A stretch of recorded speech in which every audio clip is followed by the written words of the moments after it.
Welcome to the Unscripted Hour, the platform where we just deserve and speak honestly. I'm your host, Josh. Today we have an amazing video. Let's get right into it. The power of compound interest. If you had decided to get a shitty Android phone, which I realize is not appealing, right? Having an Android phone is sort of saying to the world, your life really hasn't panned out the way you'd hoped. But if you had taken all the money we spend on iPhones, I bought every iPhone. I buy every iPhone, automatic on the list. It costs, I think the first one was $1,500, last one was $2,400. Someone did an analysis and said, if you got a free phone, you can get a free phone.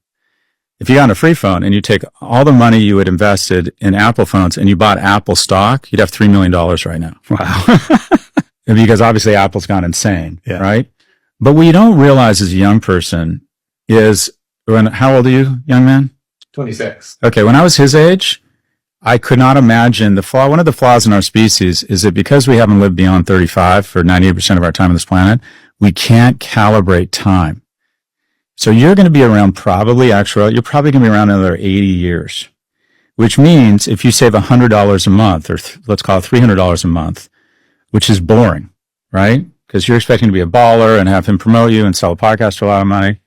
But just in case you don't, if you manage to get $300 a month into SPY, low-cost index funds, and you didn't look at it for 50 years, not in 50 years, 30 years, you're going to have millions of dollars. And hope this shit goes big, right? Hope you are a great DJ, hope you sell the next great novel. But just in case, if you can figure out a way to automatically save $300 so you never see it a month at the age of 26, I can guarantee you by the time you're my age, I think I'm older than you, you'll be a millionaire. So just in case shit doesn't work out, and I didn't have that maturity. I remember telling my friend when I was 24, I was putting $2,000 in this super lame thing called an IRA Roth. I'm like, if $2,000 means anything to me when I'm older, shoot me.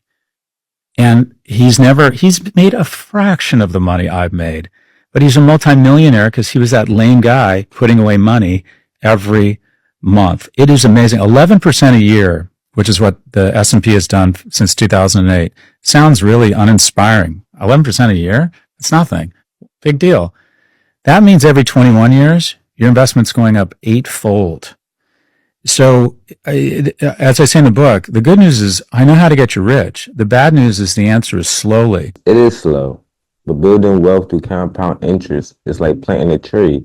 It takes time, patience, and consistent effort, but the reward is worth it. Imagine your money working for you, growing steadily over time, like a snowball rolling down a hill, gaining size and momentum. When you invest, you earn interest not just on your initial amount, but also on the interest that accumulates. This is the magic of compound interest money making money. Even small contributions can lead to significant growth if given enough time. Think about it.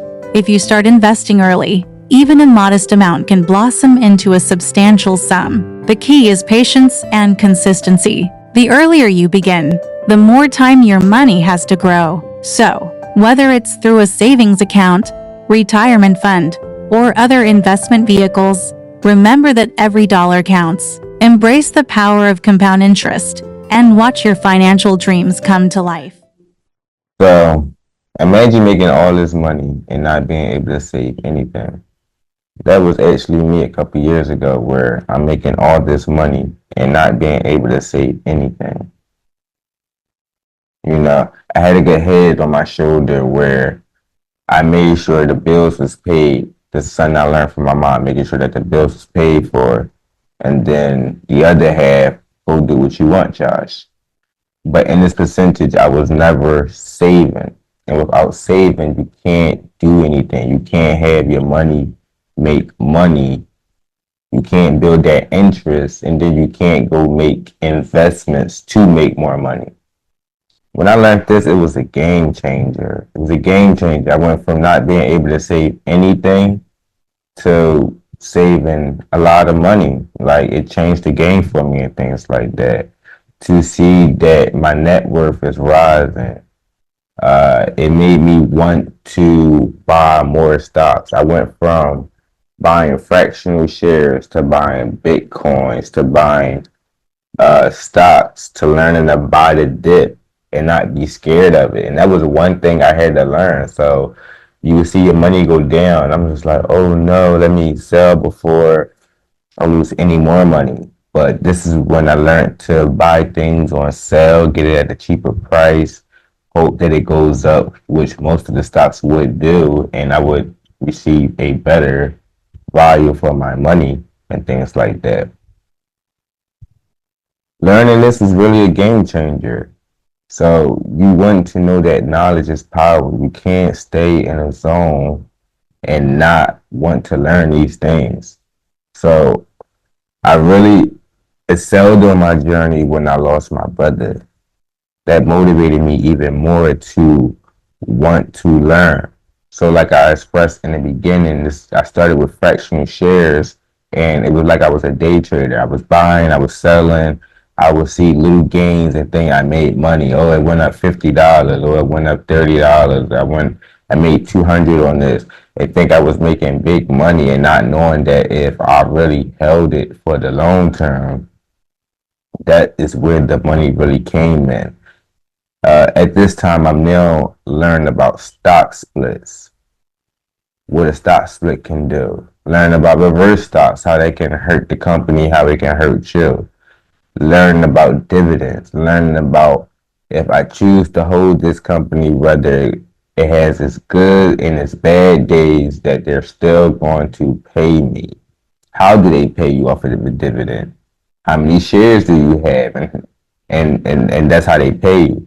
So this is now things that I'm now starting to learn. The motivation of losing my brother really drove me to want to know more and more and more, and then seeing it, when just seeing that, just having my money in these accounts, that the number was going up, and I'm just like, why wasn't I taught this as a young adult or as a kid? Or so this is why I do the things that I'm trying to do now. I want y'all to know what you can do with your money, how you can make money off of it, how you can make interest off your money and not just have it sitting there or spending it real fast. Like, I'm not saying we don't have to have fun. Let's sit in an account where we can make some interest, make some money off of it, and then go have fun with it. So you have to know those qualities. And this is what I had taught myself. So again, I want you to imagine making all of this money and not being able to save anything. Let's start saving today. All right, let's bring this full circle. We talked about compound interest, how it works, why it matters, and how it can be your best friend. Now let's be real, because compound interest isn't just a math trick. It's a lifestyle decision. So whether you're 20 or 40, what you do next is going to shape your financial future in ways you cannot even imagine. So I created a graph to illustrate the growth of compound interest over 20 years with a monthly saving of $300 at two different annual growth rates, one being at 10% and the other at 20%. I wanted to help visualize the consistent monthly contributions combined it with different growth rates. So the blue line is the 10% annual growth. This line shows how monthly savings of $300 grow over 20 years with a 10% annual return. The growth is steady, demonstrating the power of consistent contributions and compound interest. We have the orange line at 20% annual growth. This line shows the same monthly saving growing at 20% annual return. The growth is much more rapid, highlighting the significant impact of a higher interest rate. So in theory, if we start around 20, by 40, we're well off to over $1 million. So in this scenario, I want to point out that compound interest isn't this tool that may always work. Maybe you got that late start. Maybe you have kids. Maybe you have high paying bills. Maybe you have a lot of debt. So in this, we're going to just start off with a debt around 3,000 and showing how just being set back by 3,000 within 20 years, the outcome is different. Now we're going to pay this debt off within the first year, but most times that's not possible. So if that's not possible to pay this debt off within the first year, then the compound interest is actually working against us with the debt because we're actually paying more money off with that debt.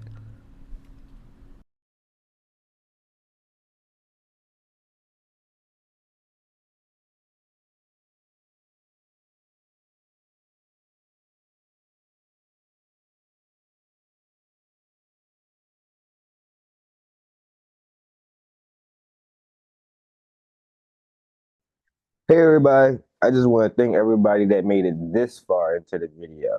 I just want to remind everybody to like. If you're not subscribed, please subscribe, share the video, drop a comment. It all helps the video. I am not a financial advisor, but this is a platform where we just deserve and we speak honestly. So I really want y'all to leave with this video, learning something, apply it. Don't just hear this video and not do anything with it. Till the next time. My name is Josh Watts. Peace. Who is this man?